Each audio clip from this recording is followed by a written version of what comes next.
Yes, good evening. We do start with that breaking news that Maccabi Tel Aviv fans have been banned from Aston Villa's Europa League clash in Birmingham over, quote, safety fears. Many residents have raised concerns about the football match, which is due to take place on the 6th of November. Maccabi Tel Aviv. We've all seen those harrowing images from Amsterdam. I've started a petition to boycott Maccabi Tel Aviv. There is no space for violence or any thugs to come into Aston or indeed Birmingham. That is why I urge everyone to sign up to this petition. Boycott Maccabi Tel Aviv. Yes, so Jews aren't safe in Birmingham. Aston Villa Football Club were due to play Maccabi Tel Aviv in the Europa League. That was local MP Ayoub Khan, one of the infamous Gaza Gang, and he did that ridiculous video. And then now this has happened, hasn't it? This is a statement from West Midlands Police. This decision is based on current intelligence and previous incidents, including violent clashes and hate crime offences that occurred during the 2024 Europa League match between Ajax and Maccabi Tel Aviv in Amsterdam.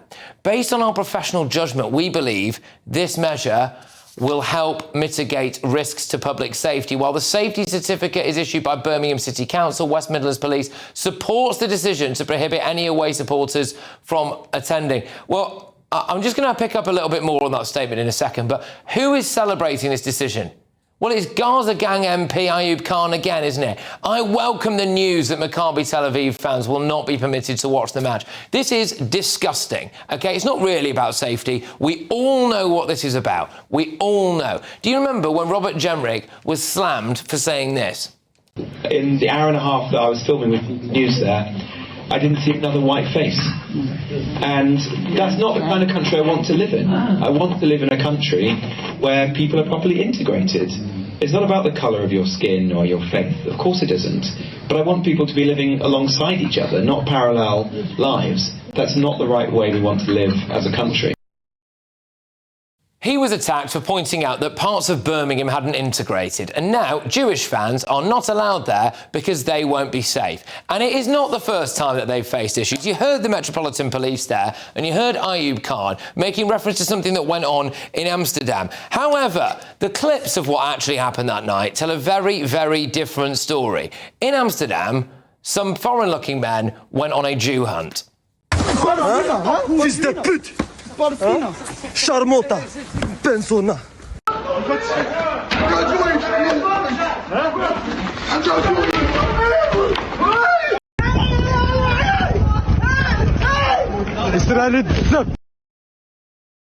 That's what happened to the Maccabi Tel Aviv fans in Amsterdam. And today the government released this statement. We have to step up in relation to defeating anti-Semitism. Action is what matters. And we're absolutely committed to that. The discussion we've had this morning was not about words. It was about what are the actions that are going to follow through from this.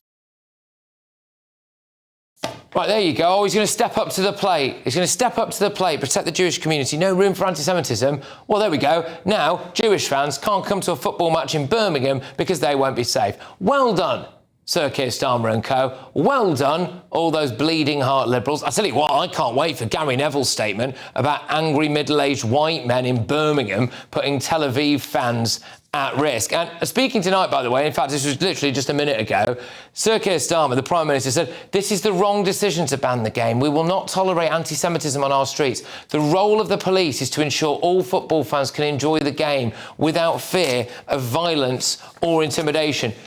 Who is going to commit that violence in Birmingham, out of interest? And by the way, I am not trying to have a go at Aston Villa fans here, because I don't really think it's all of you who are to blame here.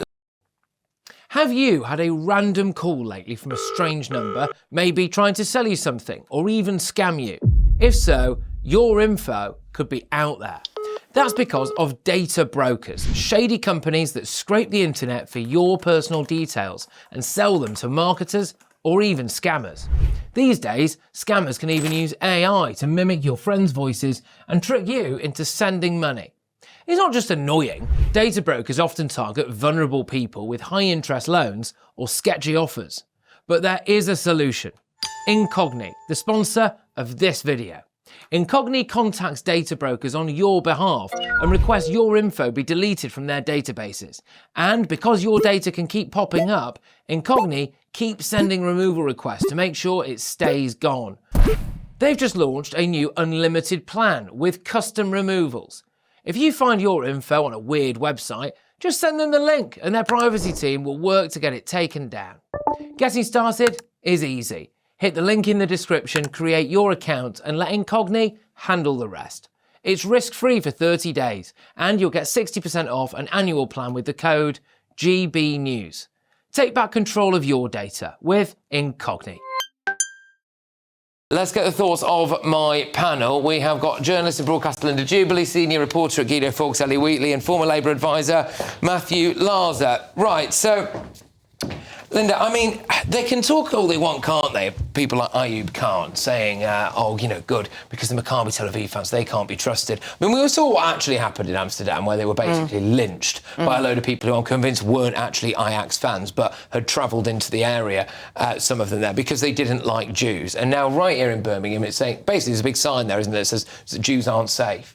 It's shocking that this should be going on in our country. When I first heard this, I thought, actually, I can understand West Midlands Police if there is a genuine concern about widespread wholesale violence. Maybe there's a practical consideration we have to take on board here, but actually it can't be beyond the ken of the West Midlands Police Force to protect these people from whatever violence they're threatened with, because I just don't think we should be giving into this right now. It's shameful and it's shocking on our streets. Yeah, it is. And you've got the Gaza Gang MPs, a procession of them, Iqbal Mohammed queuing up. You've got Adnan Hussein as well, celebrating his decision, saying things like, this is great, either saying that the Maccabi Tel Aviv fans are a load of thugs, and all right, OK, look, there will no doubt amongst any section of any football team's fans, there's obviously maybe an aspect of thuggery. I'm not trying to say that, you know, everyone's completely blameless here, but what I am saying is they're ignoring the real problem, which is that clearly there was a fear that hordes of the pro-Gaza community in Birmingham would have turned up and tried to batter the Jewish fans. I think it's absolutely shocking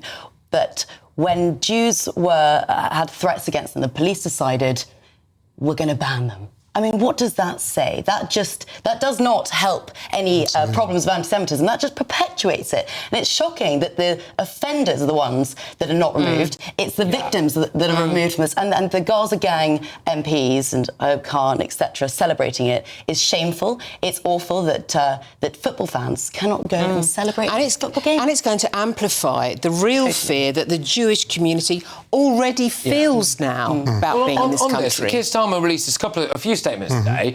One of them was about the attack at the Manchester synagogue. I don't recall him naming Islamist terrorism there. He said it was a terror attack. It can't say the word Islamist, of course. And then now on this one, this is the wrong decision. We will not tolerate anti-Semitism on our streets. The role of police to ensure football fans can enjoy the game. Why is he not going to call out, really, and especially in that area of Birmingham, which section of society it is that would pose a threat to the Jewish fans? Well, at the most, I mean, I think you said in your introduction, Patrick, that Keir Starmer needed to step up to the plate, and I think he was literally, as you're speaking, stepping up to the plate. I'm very pleased to see that very strongly worded statement from the Prime Minister. I suspect this decision will not be in place tomorrow. Either, if there is, as Linda was saying, a very particular safety threat, then the game needs to be moved, or it needs to be played with no fans. But you can't exclude one set of fans. Absolutely. So the Prime Minister needs to back that statement up, and the government does with action. Just on this, right? So you've got this is the Prime Minister's Twitter feed, OK, and you've got the one tweet there: tackling anti-Semitism is in our society is a national effort that this government will lead. 4 hours later, it turns out that West Midlands Police have banned Jewish fans because they can't be kept safe. That photo op didn't. I mean, to be fair to Keir Starmer, he won't have. The government doesn't make the decisions for West Midlands Police. Civil servant. Absolutely. And clearly, I suspect that Keir Starmer is as angry as we are about the decision. Let's hope that anger translates into action. Just to say about it was a bit more than you're right. Obviously, it was a photo op, but it was £10 million extra announced today to the Community Security Trust, which is a Jewish-run organisation. Absolutely, and I think there will be heads will be knocked together. None of that matters unless we don't actually call out and deal with the real issue at play here. Robert Jenrick was absolutely slammed by the lovely Liberal elite for daring to say, actually, there are parts of Birmingham Birmingham, where when he said, UK, we didn't really see a white face, he was talking about integration and multiculturalism not particularly working there, and there being enclaves, etc., which anyone who's ever been to Birmingham will tell you is just true. It is true. And he was called out for that, and now here we are. All right. He was right, wasn't he? Yeah. I mean, what he did was he made an observation.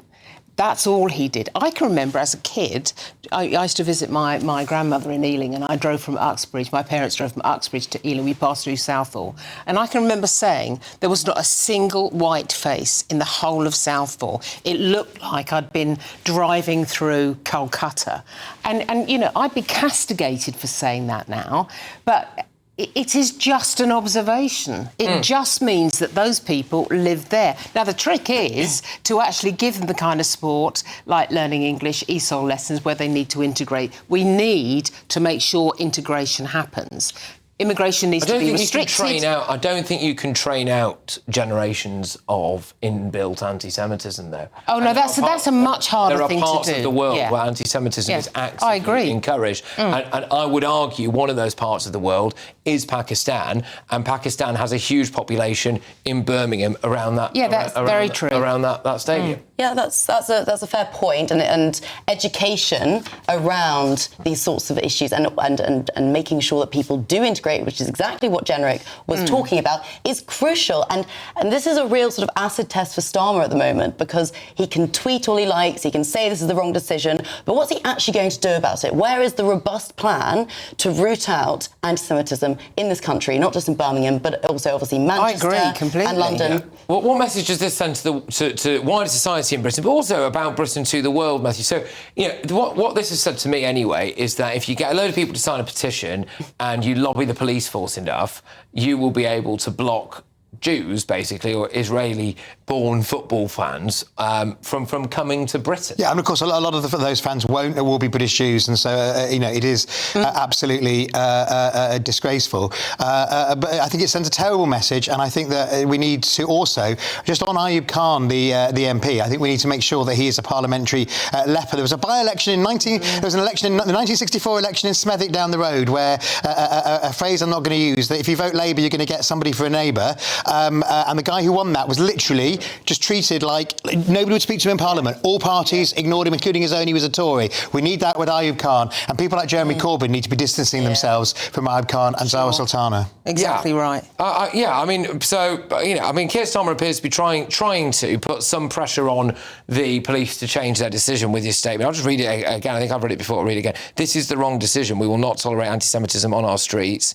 The role of the police is to ensure all football fans can enjoy the game without fear of violence or intimidation. So, yeah, I mean, so he is... No, I don't know how else to interpret that, to be honest with you. He's saying that. He seems to say it's the wrong decision. He can say that, but he's got to actually... I mean, I think we need to give him over... I mean, you're right. It needs to be, I think we need to give him... It's spoken in the last hour or so. I think we need to give him until tomorrow morning. Let's hope the decision has changed. Can I just say, if it was reversed, if you reversed the language, OK, and said that, you know, a game was being played in North London, which is a very strong Jewish community, and you didn't want to have fans of a team from a Muslim-majority country, can you imagine? And that's, you know, and so I think that the test for anything is, what would you do if you reversed it? And this doesn't pass that test at all. No, I just think it's incredibly worrying. It's maddening, really. And there are going to have to be question marks. You look at some of the people that are celebrating this now, and I just wonder if they're fit to be MPs. I don't think he is. That's what I'm saying. I don't think he is. He's fit to be an MP. But they're all in that bizarre lefty, your party that's not actually named. Still hasn't got a name, sort of fallen out. And I mean, look, this is the thing. And again, people will be able to point to incidents, as you'll be from any football team, anywhere around the world, where there are pockets of fans that go and cause trouble, they have too much to drink or do this, that and the other. I'm not here to wholesale say, I'm sure every single fan of Maccabi Tel Aviv is an absolutely wonderful person. No, OK, fair enough. But I don't think we can realistically think that it is a genuine... When people are saying they can't be allowed to come in because of safety concerns, I'm sorry, I don't buy that. What I hear is that you don't want them here because... And actually, what are the police there for? What are the police there for? But we have these sort of fixtures all the time in the UK. We have, like, the best sort of policing systems around football matches because, you know, they happen all the time. I think it's total nonsense that they couldn't... The one good thing that was announced today was that because we've obviously discussed this programme a lot, the anti-Semitism in the NHS. They put John Mann, the anti-Semitism czar, who's I've known for 30 years, and he's don't take no nonsense in charge of rooting that out in the NHS.